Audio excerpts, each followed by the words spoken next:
अस्सलाम वालेकुम। Geography series में हम यूरोप के पॉलिटिकल मैप को डिस्कस कर रहे हैं और आज के इस लेक्चर में हम यूरोप के स्मॉल कंट्रीज को डिस्कस करेंगे और इसके अलावा जो डबल लैंड लॉक कंट्रीज हैं उनका कॉन्सेप्ट क्या है उसको समझेंगे।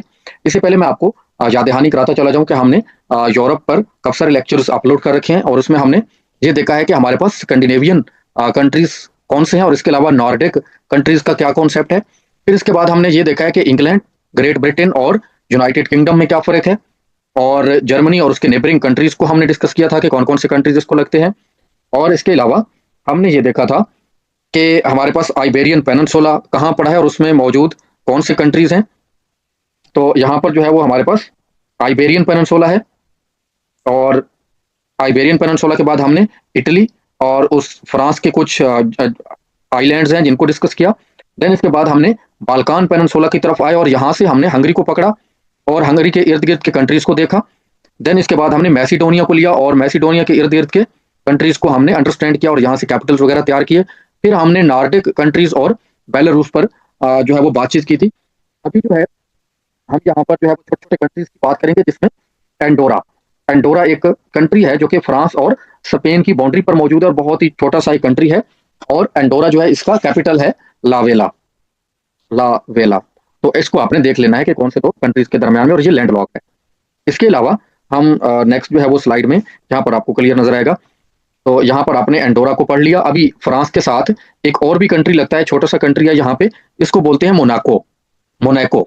तो दो कंट्रीज फ्रांस के साथ हो गए। अभी इटली के साथ भी दो छोटे कंट्रीज हैं जिसमें एक वेटिकन सिटी है जो कि यहाँ पर यूएनओ में ऑब्जर्वर स्टेट के तौर पर इसको लिया जाता है। यहाँ पर क्रिश्चियनिटी के पोप बैठते हैं और ये लैंडलॉक कंट्रीज है और उसका कैपिटल वेटिकन सिटी ही है।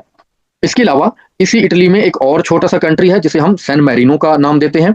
और ये दो कंट्रीज जो है वो इटली में, और इससे प्रीवियस दो लेक्चर फ्रांस में हमने दो कंट्रीज देखे हैं, मोनाको एंड एंडोरा। इसके बाद फर्दर हम आगे बढ़े तो एक और छोटा सा कंट्री है लेचिस्टाइन। लेचिस्टाइन को देखने से पहले हम देखेंगे यहाँ पर मालडोवा। मालडोवा जो है हमारे पास यूक्रेन और रोमानिया के बीच एक लैंडलॉक कंट्री है मालडोवा। और शिसनाओ शिसनाओ इसका कैपिटल है, शिसनाओ। मालडोवा लैंडलॉक कंट्री है जो कि रोमानिया और यूक्रेन के बीच में, और शिसनाओ इसका कैपिटल है।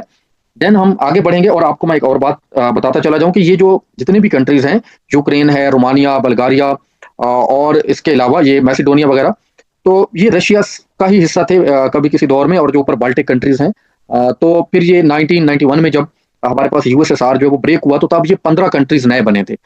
अब जो है हम फर्दर जाएंगे लिechtenstein की तरफ। लिechtenstein जो है वो डबल लैंडलॉक कंट्री है और ये ऑस्ट्रिया और स्विट्जरलैंड के बीच बाउंड्री पर एक छोटा सा कंट्री है लिechtenstein, जहां पर आपको मिलेगा। अब यहाँ पर ये डबल लैंड लॉक्ड है।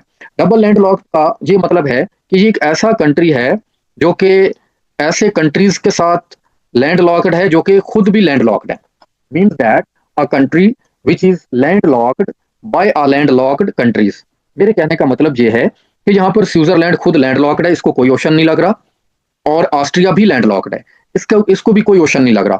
फिर इन दोनों के बीच में यहाँ पर एक कंट्री है जिसे लेचिस्टाइन कहते हैं। तो ये इन लैंडलॉक्ड कंट्रीज के बीच में लैंडलॉक्ड है, तो इसे हम बोलेंगे डबल लैंडलॉक।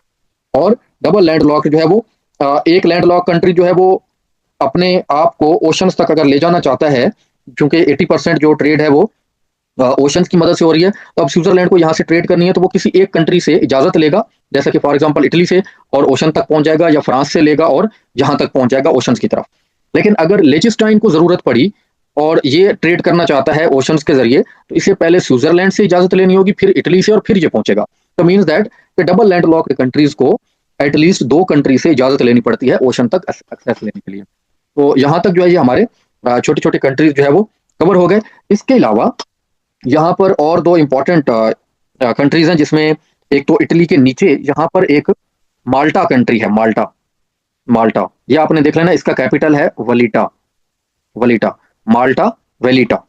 एंड देन इसके अलावा जो है हमारे पास एक और कंट्री भी है, और अक्सर वो ग्रीस और टर्की के बीच जो है वो खासा टेंशन का बायस बना रहता है, जिसे हम बोलते हैं साइप्रस।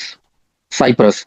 तो साइप्रस जो है यहाँ पर टर्की और ग्रीस के बीच में है, जहां पर मेडिटेरेनियन सी के अंदर। तो इस पर ग्रीस और टर्की ने आपस में वॉर्स भी की हैं, और अभी तक आधा साइप्रस जो है वो टर्की के कंट्रोल में है और आधा जो है ग्रीस के कंट्रोल में है। तो इन दोनों को ये जो साइप्रस है, इसका हाफ जो है वो टर्की के पास है और हाफ जो है वो दूसरे ग्रीस के पास है। अब ये जो इनका जो साइप्रस को जो लाइन काटती है, बीच में जो बाउंड्री बनाती है, उसको बोलते हैं ग्रीन लाइन। ग्रीन लाइन भी आपको देखने को मिलेगी जब हम डिस्प्यूट्स को डिस्कस करेंगे, तो वहां पर एक ग्रीन लाइन होगी, साइप्रस में मौजूद है, जो कि ग्रीस और टर्की के बीच में यहाँ पर जो है वो एक बॉर्डर बनाती है। तो अभी इस लेक्चर को यहीं पे हम एंड करेंगे और फिर फर्दर लेक्चर में जो हम सी वगैरह और पोर्ट्स और इसके अलावा बाकी जो है वो माउंटेन्स रेंजेस को डिस्कस करेंगे।